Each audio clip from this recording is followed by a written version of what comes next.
एक बार फिर परमेश्वर के लोगों ने उसकी आज्ञा उल्लंघना की। इस तरह परमेश्वर ने फलिश्तियों को 40 सालों तक उन पर राज्य करने दिया। तब उसने उन्हें आजाद कराने के लिए शिमशोन नाम के एक व्यक्ति को चुना। एक स्वर्गदूत ने शिमशोन की माता से वादा किया था कि वो पुत्र को जन्म देगी। शिमशोन को परमेश्वर के साथ 3 वादे करने होंगे। कभी भी मदिरा नहीं पीना, कभी भी मुर्दों को नहीं छूना, कभी भी अपने बालों को नहीं काटना। उसने शिमशोन को बहुत शक्तिशाली बनाया। उसने एक सिंह को मार दिया और मधुमक्खियों ने उसकी लाश में शहद बनाया। शिमशोन ने परमेश्वर के साथ उसके वादों में से एक को तोड़ते हुए मरे हुए सिंह को छू लिया, यहाँ तक कि उसने शहद भी खाया। को दलीला नामक एक स्त्री से प्रेम हो गया। फलिश्तियों ने ये बात पता करने के लिए कि क्यों शिमशोन इतना ताकतवर था, उससे बहुत सा धन देने का वादा किया। उसने बार बार इसके बारे में उससे पूछा। अंत में शिमशोन ने दलीला को उसका रहस्य बता दिया। बाल काट दिए जाएं तो मेरी ताकत चली जाएगी। इसलिए जब वो सोया हुआ था, दलीला ने एक व्यक्ति को उसके बाल काटने के लिए बुलाया। शिमशोन की ताकत उसमें से चली गई। जब फलिश्ती आए, उन्होंने आसानी से उसे पकड़ लिया। उन्होंने उसे अंधा कर दिया। तब उन्होंने उसे जेल में डाल दिया और भारी चक्की पीसने का काम दिया। धीरे धीरे शिमशोन के बाल पुनः बढ़ गए।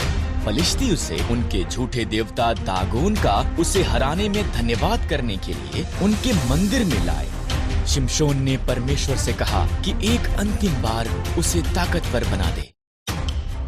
शिमशोन 2 खंभों के बीच खड़ा हुआ और उन्हें धक्का मारा। मंदिर गिर पड़ा। फलिश्तियों के साथ साथ शिमशोन भी उसमें मर गया। शिमशोन ने अपना वादा पूरा नहीं किया, पर परमेश्वर ने अपना वादा पूरा किया। एक अकाल पड़ गया। एलीमेलेक, नाओमी और उनके पुत्र भोजन की खोज में मोआब को गए। एलीमेलेक मर गया। पुत्रों ने मोआबी स्त्रियों ओरपा और रूत से विवाह कर लिया। तब पुत्र भी मर गए, पति नहीं थे। जब इज़राइल में अकाल समाप्त हो गया, नाओमी ने घर जाने का फैसला किया। मोआब में ही रहो, उसने अपनी बहुओं से कहा, ये तुम्हारा घर है। ओरपा वहीं रही, पर रूथ ने कहा, जहाँ भी आप जाओ मैं जाऊंगी। आपके लोग मेरे लोग होंगे, आपका परमेश्वर मेरा परमेश्वर होगा। रूथ और नाओमी इकट्ठे वापस इज़राइल को गईं। ये इज़राइल में फसल के कटने का समय था।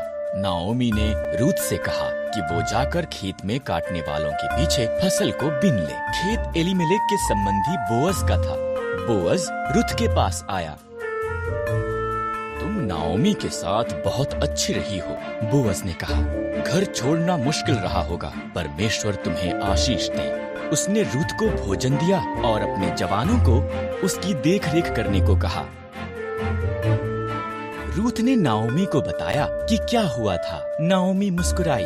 जब कोई मरता है, उसका निकट संबंधी उसके परिवार की देखभाल करता है। वो व्यक्ति उनका निकटतम छुटकारा देने वाला संबंधी है। बोअज हमारा निकटतम संबंधी है, उसके निकट ही रहना। बोअज की निकट रही। वो हर दिन उसे और ज्यादा पसंद करने लगा। बोअज ने एलीमेलेक की जमीन खरीदी और नाओमी और रूथ की देखभाल की।